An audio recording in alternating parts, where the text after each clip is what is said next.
안녕하십니까? 8월 둘째 주일 예배를 우리가 하나님께 드립니다. 아직까지는 무더위가 계속되고 있지만 오는 주부터는 기온이 조금 떨어질 거라는 일기예보가 있습니다. 날씨가 좀 선선해지면서 코로나도 우리가 잘 극복할 수 있도록, 그래서 9월부터는 함께 모여서 예배할 수 있도록 위해서 기도해 주시길 바랍니다. 이미 22일까지 기존의 4단계가 예고되어 있는데요. 우리가 기존의 방역수칙을 좀 더 철저하게 잘 지켜서 우리가 온라인 예배는 8월로 끝내고 9월부터는 다시 모일 수 있도록 함께 힘을 모아주시기를 바라고 또 함께 기도해 주시기를 바랍니다.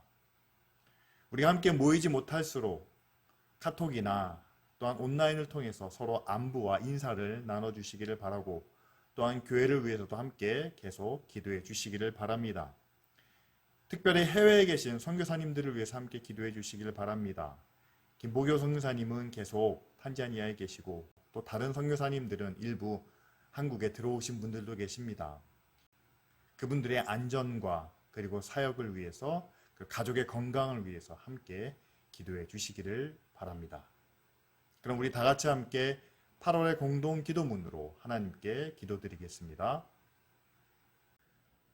질서와 공의의 하나님, 어두운 고난의 역사 가운데 참 빛으로 찾아오셔서 해방을 통해 자유와 주권을 되찾게 하시니 감사합니다. 우리의 마음도 죄악에서 해방되어 하나님의 자녀로 참 자유와 영광을 누리게 하여 주옵소서. 우리 안에 있는 생명과 진리를 다시 회복시키시고 우리를 통해 이루어질 하나님의 나라를 꿈꾸게 하소서. 다시 오실 주님을 기대하며 서로를 사랑하고 용서하는 마음으로 믿음의 공동체를 세우게 하소서. 성령의 지혜를 통해 하나님의 거룩한 뜻을 깨닫게 하시고 어두운 세상에 빛을 비추는 자가 되게 하소서. 우리에게 주신 물질과 능력을 많은 이웃들에게 베풀어 세상의 기쁨과 평안을 나누는 교회가 되게 하소서. 예수님의 이름으로 기도합니다. 아멘.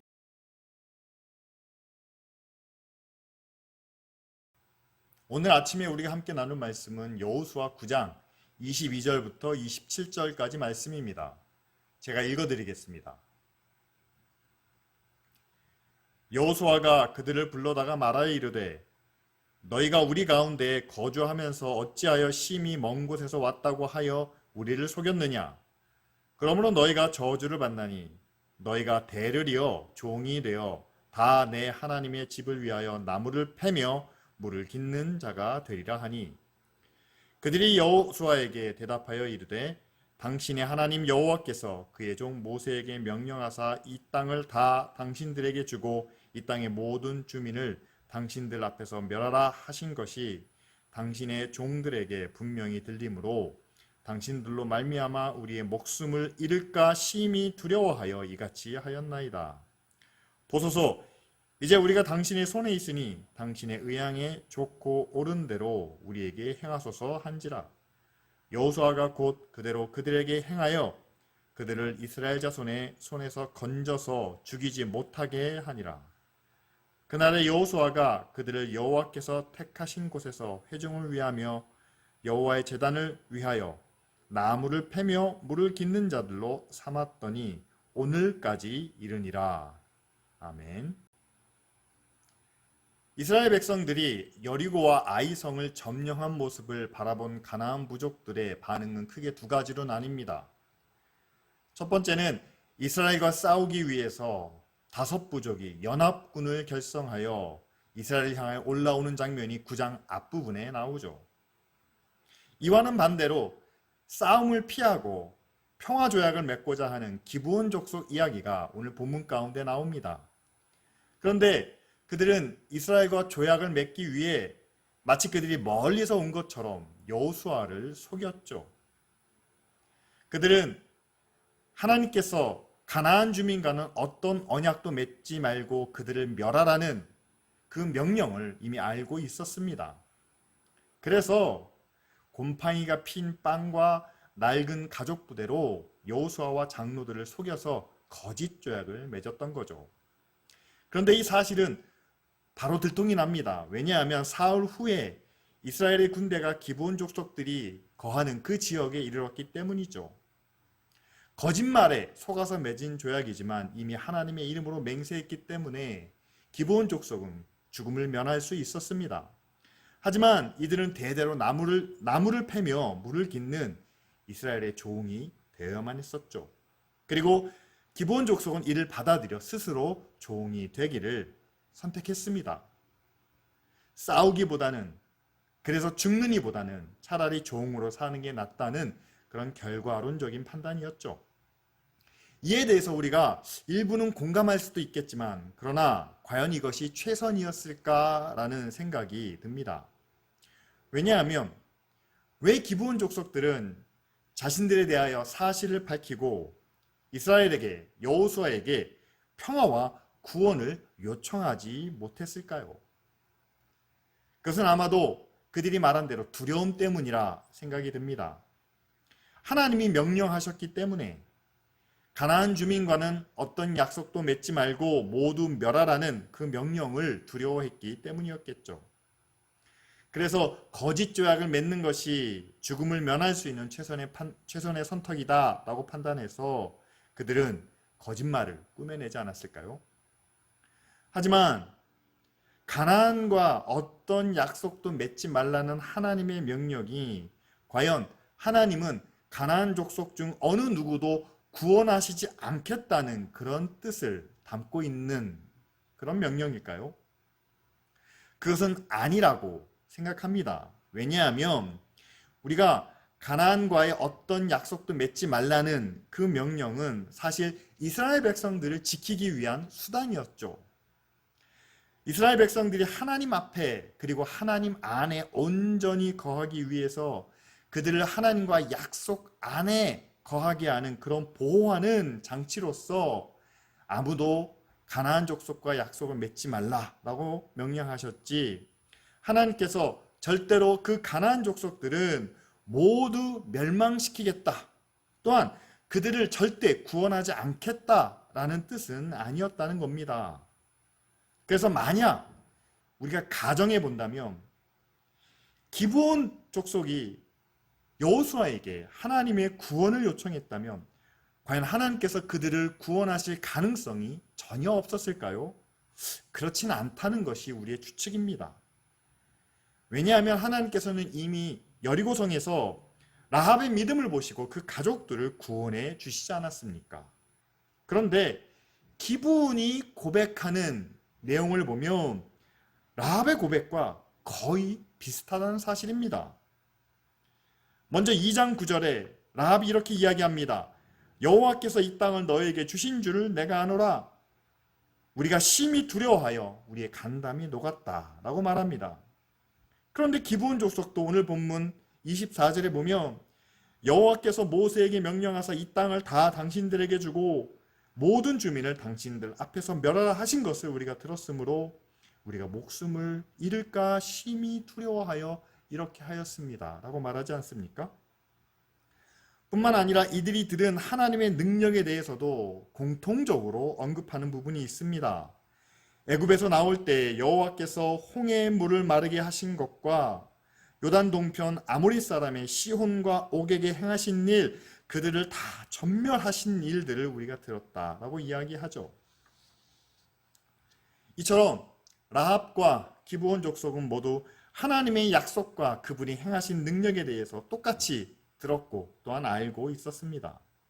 하지만 그들은 다른 선택을 내렸고 결과도 달랐다는 사실이죠. 라합은 구원을 요청하여 가족까지 구원을 받은 반면에 기브온은 거짓 조약을 맺어 이스라엘의 종이 되는 절반의 구원밖에 받지 못하는 그런 결과를 보았습니다. 무엇이 이 차이를 만들었을까요? 라합은 하나님의 약속에 대하여 온전한 믿음을 가졌던 반면 기브온은 오히려 심판과 죽음에 대한 두려움이 더 컸기 때문 아니겠습니까? 지금 우리도 구원의 약속에 대한 믿음과 함께 마지막 때에 우리가 세상에서 당해야 할 그런 고난과 시련에 대한 두려움, 이 두 가지를 모두 가지고 있습니다. 하지만 우리는 예수 그리스도의 구원 덕분에 우리 안에 있는 모든 두려움의 장벽들이 다 무너져 버렸죠. 십자가의 사랑이 우리를 죄와 사망에서 온전히 구원해 주셨기 때문입니다. 예수님의 십자가의 보혈이 우리의 모든 죄를 씻으시고 우리를 용서해 주시고 자녀로 삼아 주셨죠. 그래서 하나님과 단절된 상태로 인해서 우리 가운데 있는 모든 두려움의 문제를 다 해결해 주셨습니다. 그래서 누구든지 예수 그리스도를 믿으면 구원을 받고 또한 하나님이 사랑하시는 그의 자녀가 되죠. 하나님의 자녀는 예수 그리스도께서 보여주시고 실천하신 놀라운 권세와 능력도 함께 받게 됩니다. 이렇게 오직 믿음만이 우리가 구원을 얻는 조건이 되고 또한 하나님의 자녀가 되는 자격이 되겠죠. 이 믿음을 통해 우리는 두려움을 이길 힘과 능력을 얻게 됩니다. 따라서 우리는 이 믿음을 지켜 하나님의 자녀로 살아가야 하고 또한 그 은혜 가운데 거해야 하겠죠. 그 크신 은혜로 인하여 믿음으로 말미암아 값없이 얻은 구원을 우리가 헛되이 잃지 않기 위해서는 우리의 믿음을 지키려는 그런 의지와 결단이 필요합니다. 왜냐하면 세상은 우리가 하나님의 자녀가 되는 것을 원하지 않죠. 그것을 막기 위해서 우리의 구원을 회방하기 위해서 날마다 두려움과 걱정과 염려로 우리의 믿음을 흔들고 있기 때문입니다. 세상의 온갖 악한 세력들을 동원하여 우리에게 고난과 시련을 주어 믿음에서 떠나 하나님과 구원을 모두 부인하도록 만들죠. 뿐만 아니라 우리의 삶의 불안을 조성해서 믿음이 아닌 세상의 방법과 세상의 길을 선택하도록 만들고 있습니다.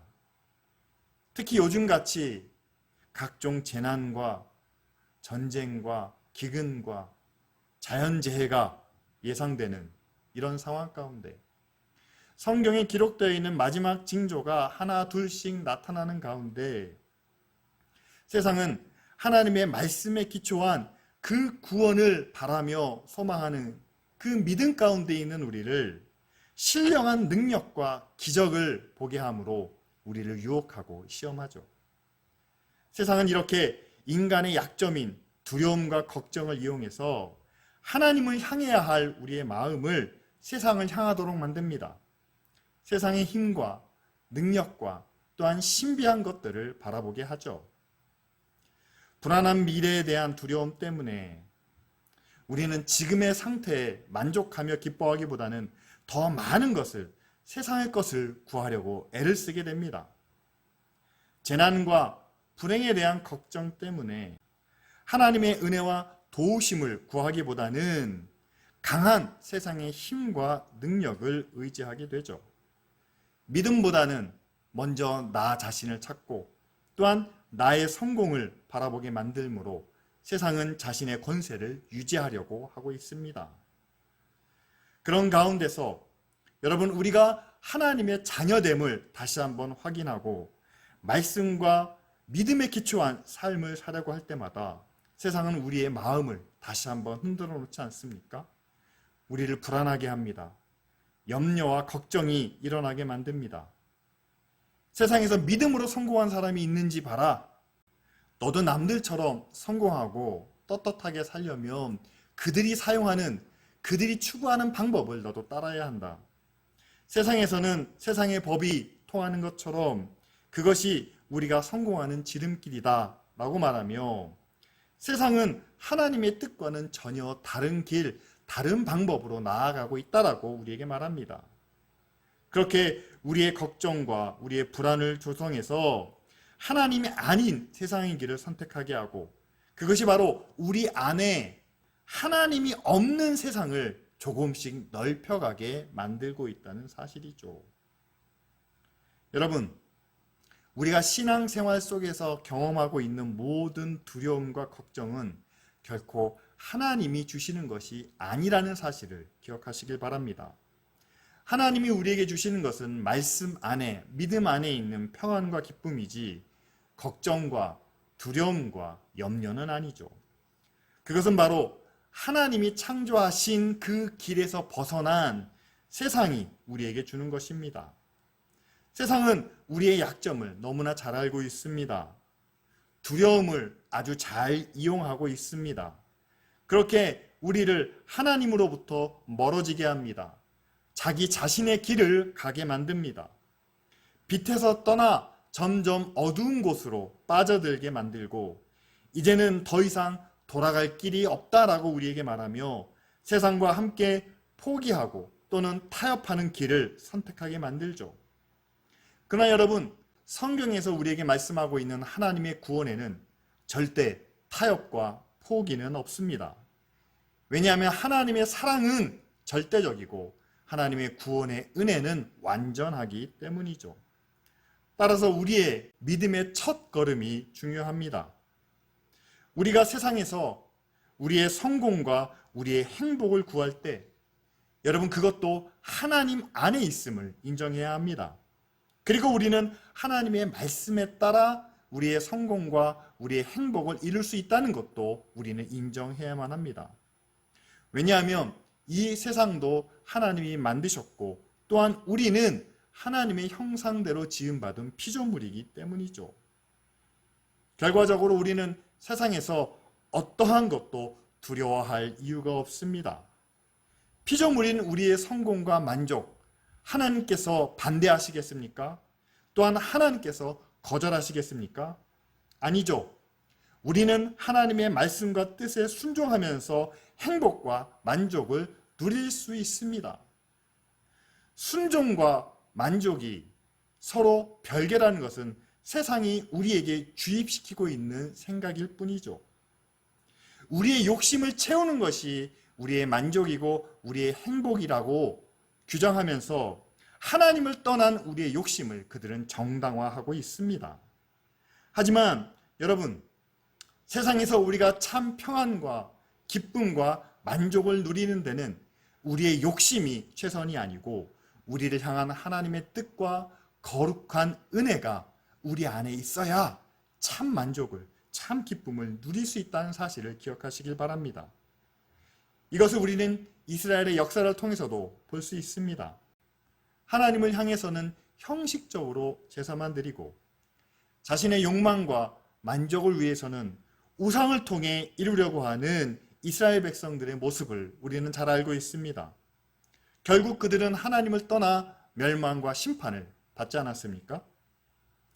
하나님이 우리의 영혼을 구원해 주신 것과 같이 하나님이 우리의 인생도, 우리가 살고 있는 이 사회와 이 나라도 하나님의 사랑으로, 하나님의 의로 구원해 주실 수 있다는 사실을 우리는 믿고 기도해야만 합니다.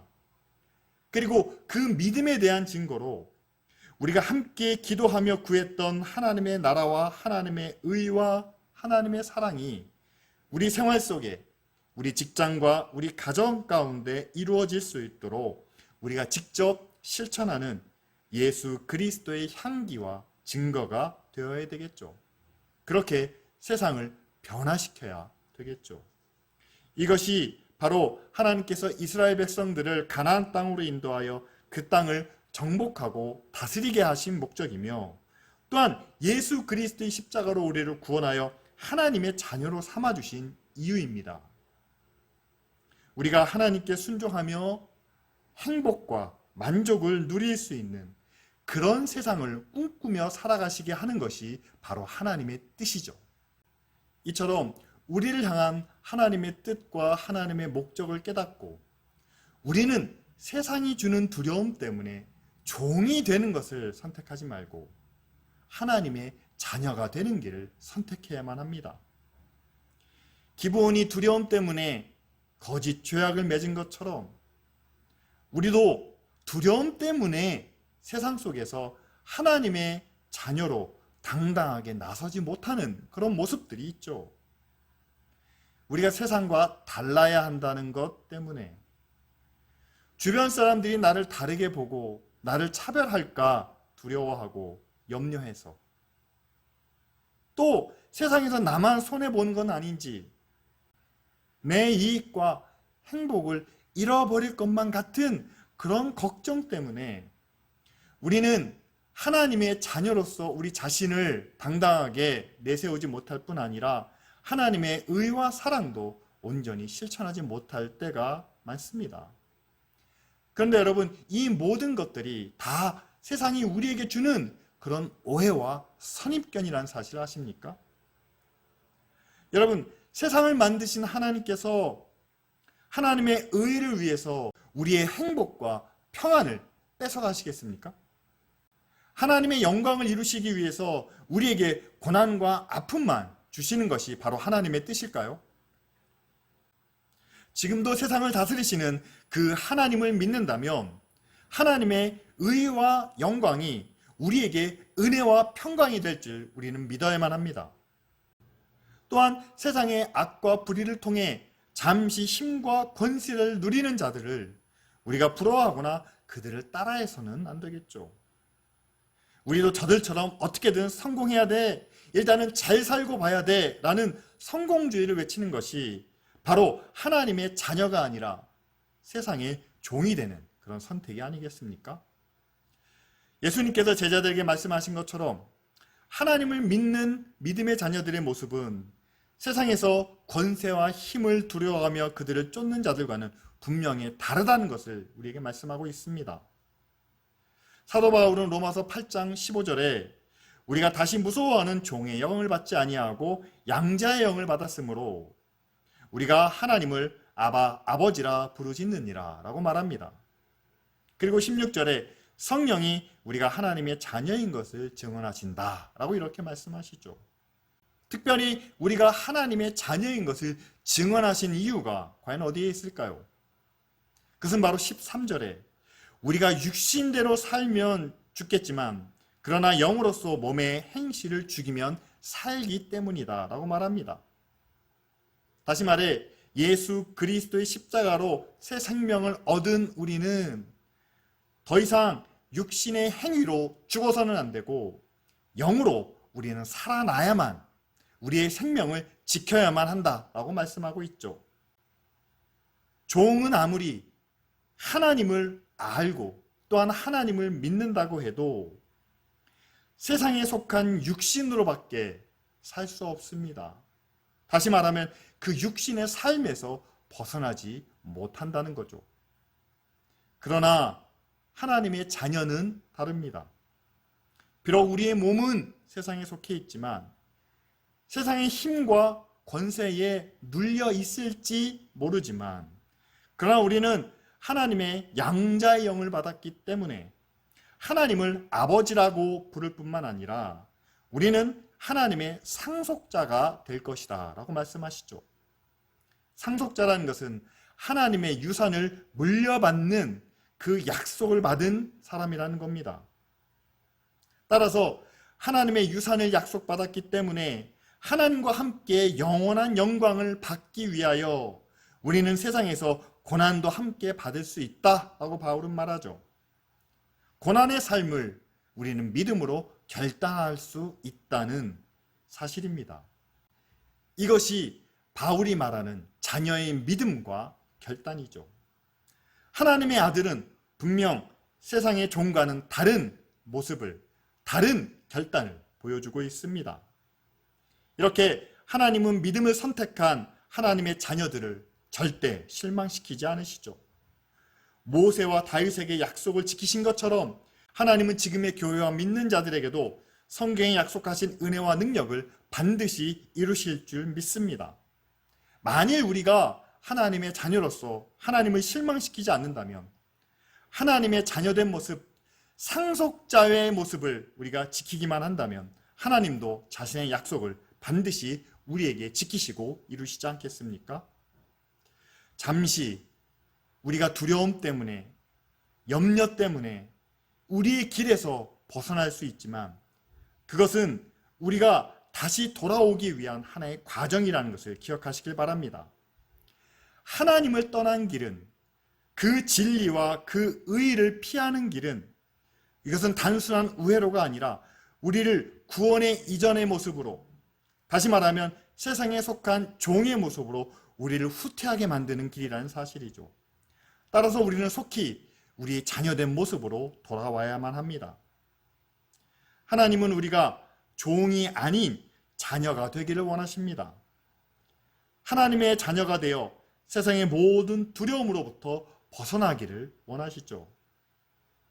우리 아버지가 이 세상을 다스리시는 분이기 때문에, 그분의 은혜와 능력이 늘 우리와 함께 하시기 때문에 우리는 더 이상 세상을 두려워하지 않아도 된다. 이것이 바로 하나님이 우리에게 주시는 구원의 모습입니다. 그러나 세상은 우리가 하나님의 자녀로 사는 것을 원하지 않죠. 왜냐하면 하나님이 우리 안에 계시고 우리를 다스리실수록 자신의 권세는 점점 더 무너져 가기 때문입니다.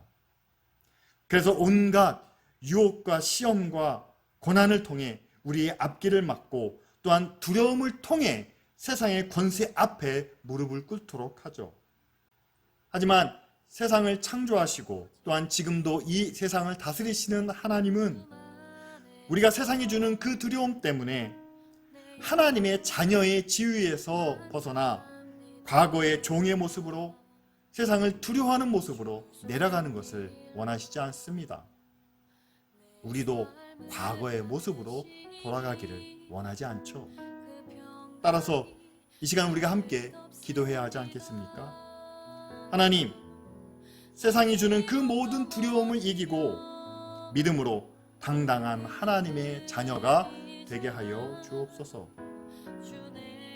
세상의 모든 고난, 시험과 환난, 그리고 사망까지도 우리를 하나님의 사랑에서 끊을 자가 없음을 알게 하시고 이제는 모든 것을 하나님께 맡기고 말씀에 순종하며 살게 하여 주시옵소서.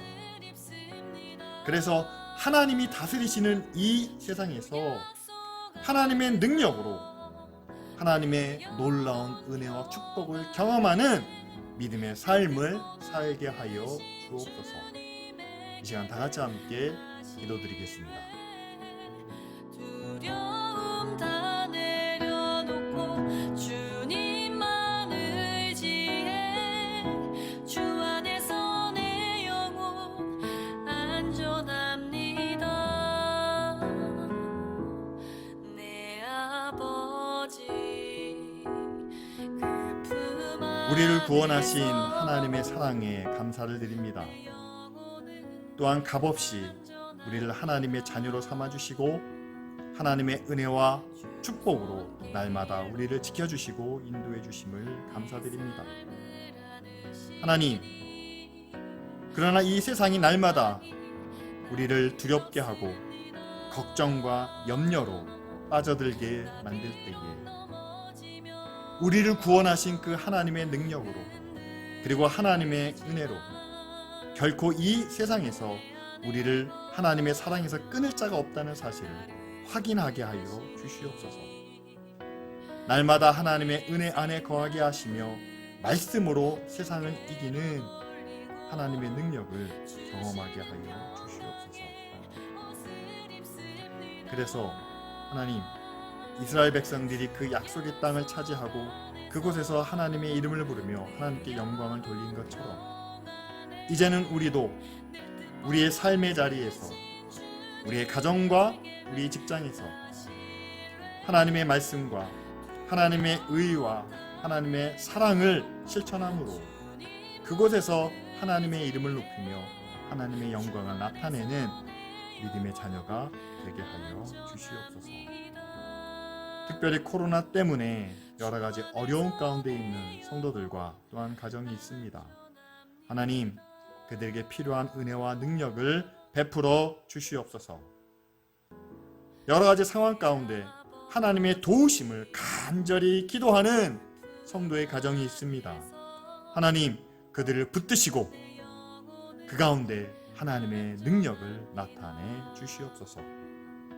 특별히 기쁜 우리 교회 가운데 함께 하시고 이 교회가 이 어려운 때를 잘 이겨내어 일원동 지역에 또한 성도들 가정 가운데 하나님의 은혜의 복음을 온전히 전하는 복된 교회가 되게 하여 주시옵소서.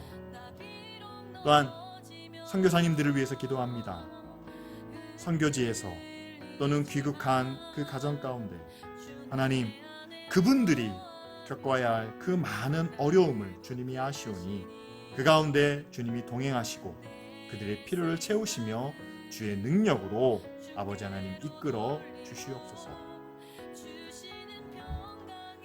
이제는 우리 주 예수 그리스도의 은혜와 우리 아버지 하나님의 무한하신 사랑과 성령님의 교통하시고 인도하시며 우리의 모든 두려움과 염려와 걱정을 이기게 하시는 역사가 이 시간 세상의 모든 두려움과 시험을 뛰어넘는 그 믿음을 가지고 하나님의 자녀, 하나님의 상속자로 살기 원하는 모든 주의 자녀들과 가정과 교회 위에 이제로부터 영원토록 함께 계실지어다.